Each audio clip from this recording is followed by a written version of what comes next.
Hi there, I'm Eshaan Mani, Vice President of the iWRITE Youth Club and Editor-in-Chief of the iWriter magazine, coming to you live from the lovely Bryan Museum in Galveston, Texas, iWRITE's new partner. Today, I'm so excited to speak with Juliana Brandt in our latest installment of the iWRITE exclusive author series.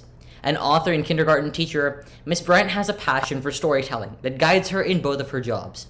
She's our second Minnesotan, along with Payal Doshi.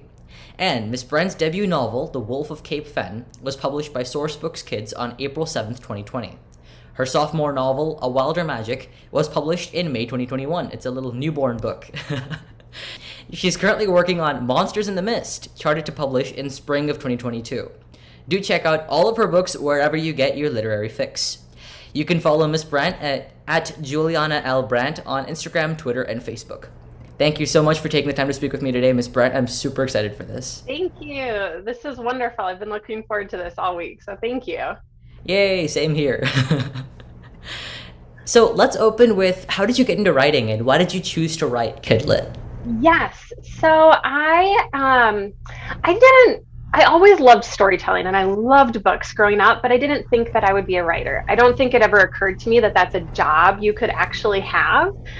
So I went to school and college and I didn't take any writing classes, but after I graduated, I started writing stories just for myself. It again didn't occur to me that I could be published, so I just kept writing. I wrote probably 3 or 4 books just for my own entertainment before I realized, oh, I could maybe try to get an agent with one of these stories. And so I wrote a bunch of stories and then I ended up getting an agent. I started writing for young adult, but I quickly realized that my natural writing voice is much more middle grade. It comes a lot more naturally to me. So that's where I've ended up.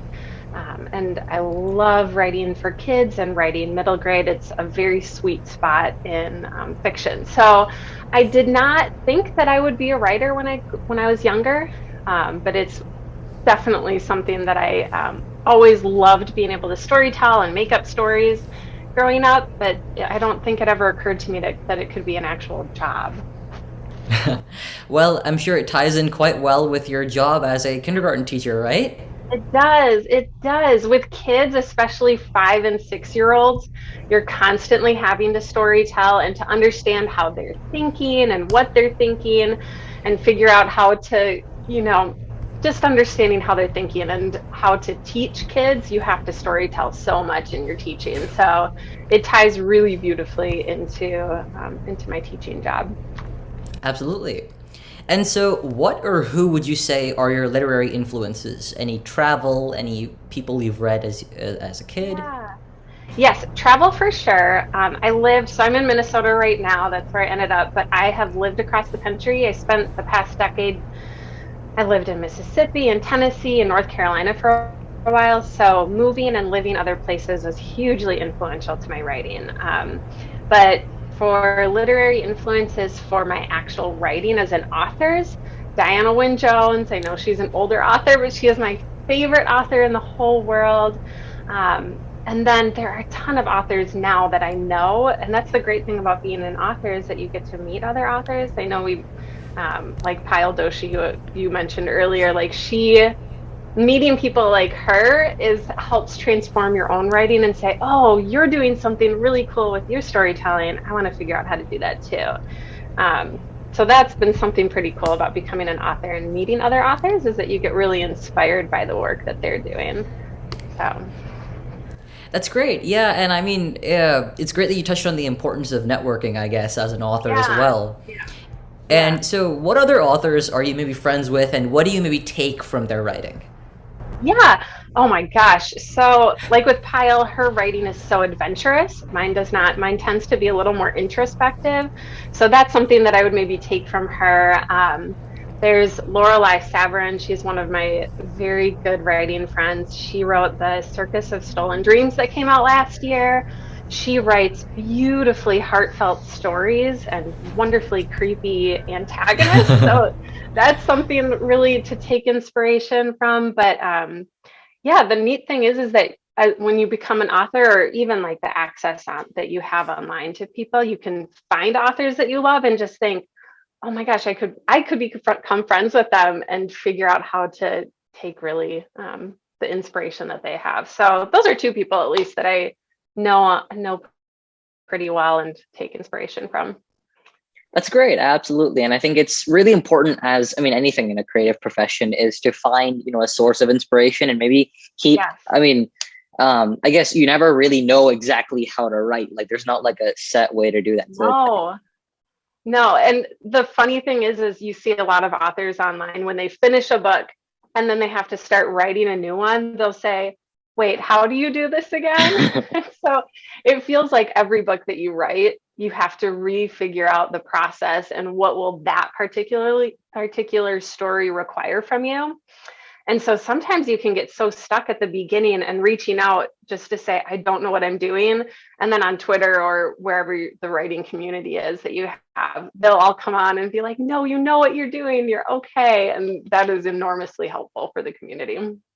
I'm sure. Yeah. And so how has your writing process changed from book one to book three, talking about, sources of inspiration and kind of reinventing the Yeah. wheel every time you have to get started with a new book? So how has your writing process maybe changed, shaped, bettered? Yes. Hopefully it's gotten better. Um, I'm much more, I don't waste as much time as I used to because I don't have as much time. And I don't mean waste. I shouldn't say that. But, with the first book, with The Wolf of Cape Fen, I drafted that, and then I spent 2 years editing and editing with a lot of different people. But book two, I didn't have the time to do that. So it was, this book has to be drafted in a couple months and sent off to my editor. So how can I be the best prepared for when I do write it? So I'm much better at outlining and planning and pre-planning my stories now, mostly because there's just not another choice. I can't fake my way through it and then have the time to edit and fix it. So I'm much better at outlining now, which is super nice because in book three, my edits were much less. I think because I did such a good, hopefully, job of planning it beforehand. So I think I'm a more efficient writer now than I was before, which is kind of a nice thing that I'm not having to edit quite as much. Absolutely. That's always good to be able to kind of get it. I think for many people, probably for you too, editing is a pretty Yeah. painful process to go Yes. through and make all Yes. the edits again and again. So I think it's helpful that you don't have to do that Yeah. as often and in as much detail, I guess. Yes, for sure it is.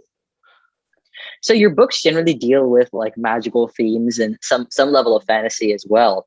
And so how Hmm. did you get into this genre, and maybe what kind of research do you do to prepare yourself? Yeah. Oh, magic is my favorite part of writing and favorite part of books. So everything I write has magic in it, and pretty much everything I read has some kind of magic in it too. And I think that really stems from childhood. When I was a kid, I lived in my imagination and I was always creating magic and magical worlds. And when I grew up and realized, oh, there's this whole genre of magic, that was life changing to realize. And so naturally, when I create books now, there ends up being some kind of magic in it. And I do a lot of preparation for my magic systems. I try to have them based thematically in the story. So, Wolf of Cape Fen, the themes in that story are all about dreaming. So, the magic is incorporated into dreams. A Wilder Magic, the story is all about nature and the mountains. And so, the magic system in that is based in the earth itself and in the valley and the mountains where my main character lives. Um, and then Monsters in the Mist, of course, that's all monsters and spooky things. So the magic in that one is all about the island that they're on and spooky haunted things, which is really fun to write. But since I write and I read a lot for escapism, like that's part of why I write, is to kind of escape the real world. That a huge part of that escapism is in magic. So the only time I've ever tried to write a contemporary story, it felt very boring to me. So, so everything I write ends up having some kind of magic in it, just because I think it's more fun for me to be able to do, and hopefully that makes it fun for readers too. Absolutely. And I think now, in especially in the middle grade audience, magic is getting pretty popular. And it's It is, almost, yeah. it's interesting because, you know, writing is in itself a type of magic. And if you're writing about magic, Yeah. it's almost like a, you know, Double what's it magic. called? Yeah. It's very interesting. And so Yeah. you said you talked about your sort of your love of reading and you know, even in any other ways pursuing magic. And so are there any other kinds of research that you do to create a Yeah. sort of believable, immersive, magical world?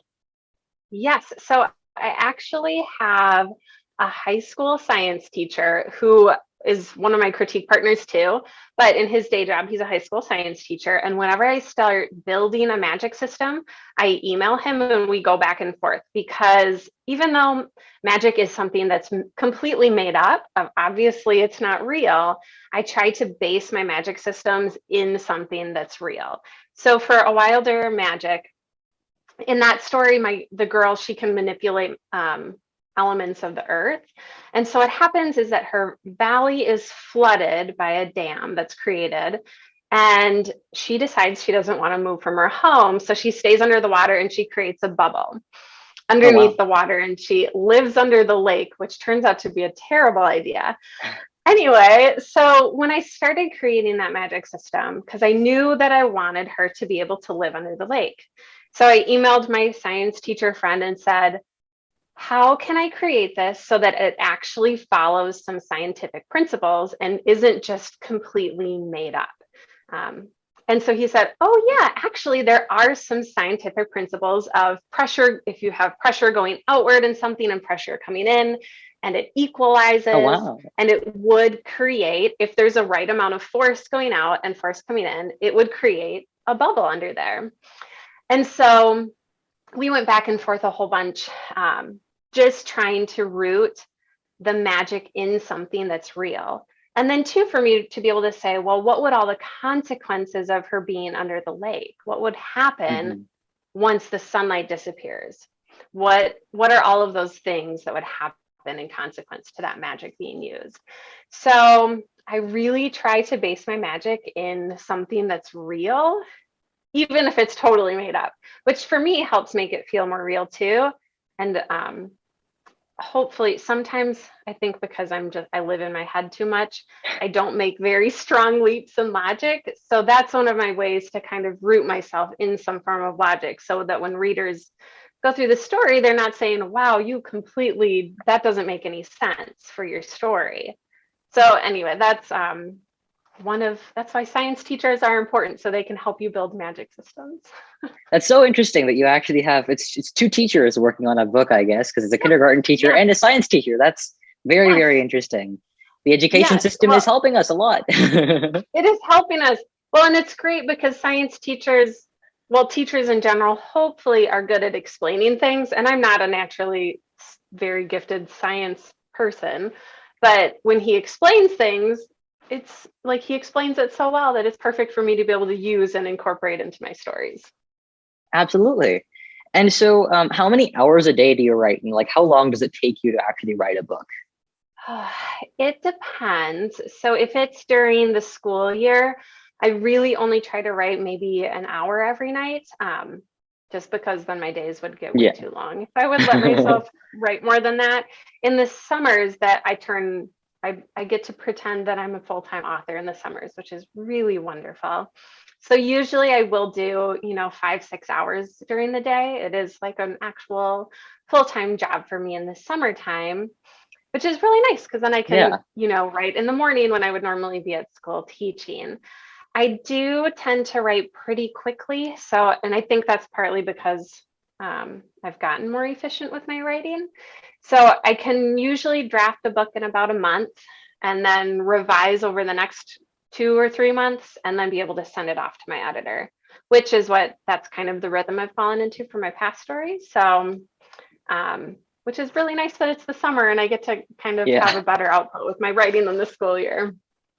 That's great. And I know you said that you've kind of fallen into a rhythm with the publication process, but I mean, Yeah. just in general with publishing, there's a lot of uncertainty every time you have. I Yeah. mean, of course, you now have an agent, but There's Mhm. certain things that, are always kind of left up to chance and that are anyway difficult, no matter how sort of used to it you get. So for you, Absolutely. what are the sort of hardest parts of the publishing process for you? Yeah, I think you hit it totally on the head is the all of the unknowns with publishing. I mean, now I'm in between contracts too. So the stories that I'm working on this summer, I don't actually know if they'll be published, which is kind of I mean, that's how I used to always write years ago before I had a book deal. It's just a different kind of mindset of thinking, well, I'll finish a book in the next month or so, which is a super fun story, but I have no idea if it will be picked up anywhere, Hmm. it's just a weird way to write, but it also frees you up to be able to say, I'm going to write this exactly the way I want to and not the way publishing wants to. So it has a little bit of bad things, but That's also good. some good things too. Yeah, yeah. You have to have some kind of positive light on it. Absolutely. And so after publishing your now 2 books and going on 3 books, Yeah. do you actually go through and read your book reviews, and how do you process that information? I read no reviews for my first book. That was way too scary to me to read.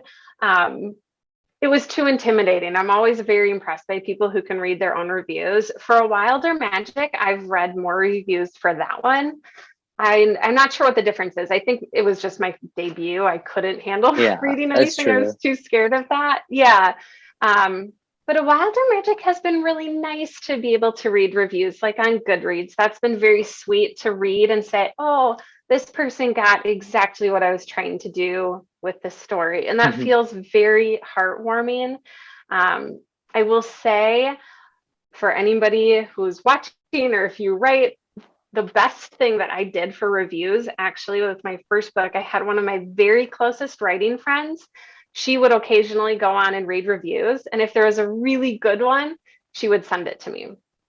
So I never had to actually go on and scroll Oh, through and wow. accidentally read something that would be painful. That's true. She would, yeah, she would go on and kind of scroll through and say, don't read this one. Oh, but this one's a really wonderful review. And she would send it to me. So that's kind of how I've handled reviews in the past. I'm a little thicker skinned now than I used to be. So I have a little more of an emotional distance with publishing, but I've been better at that with my second one.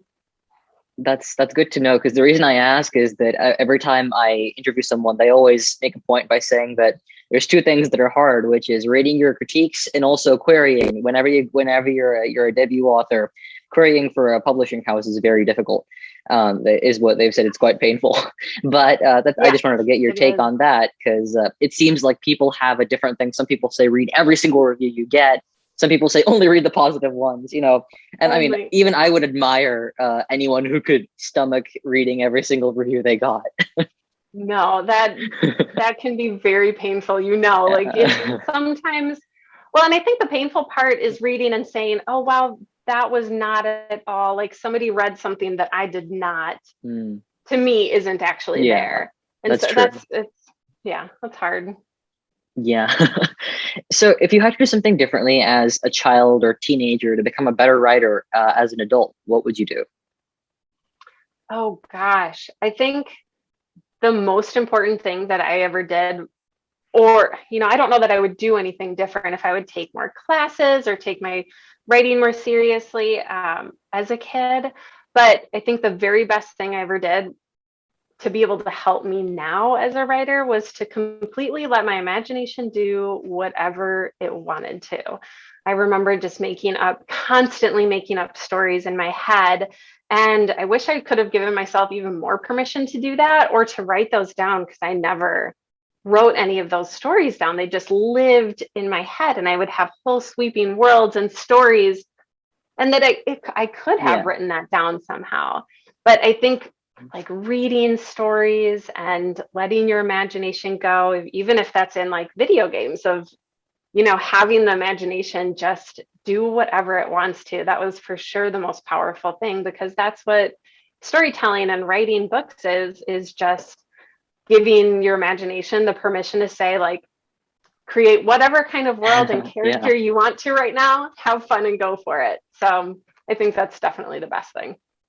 I love that. And if this is any different, what is your advice to up and coming authors or kids who are interested in writing? Yeah, I think that actually ties really strongly to that. But write whatever it is you are most compelled, or whatever your heart wants to write. Don't write the things that well, obviously, if you want to write the stuff that you're reading about, do that too. Fan fiction is amazing and powerful.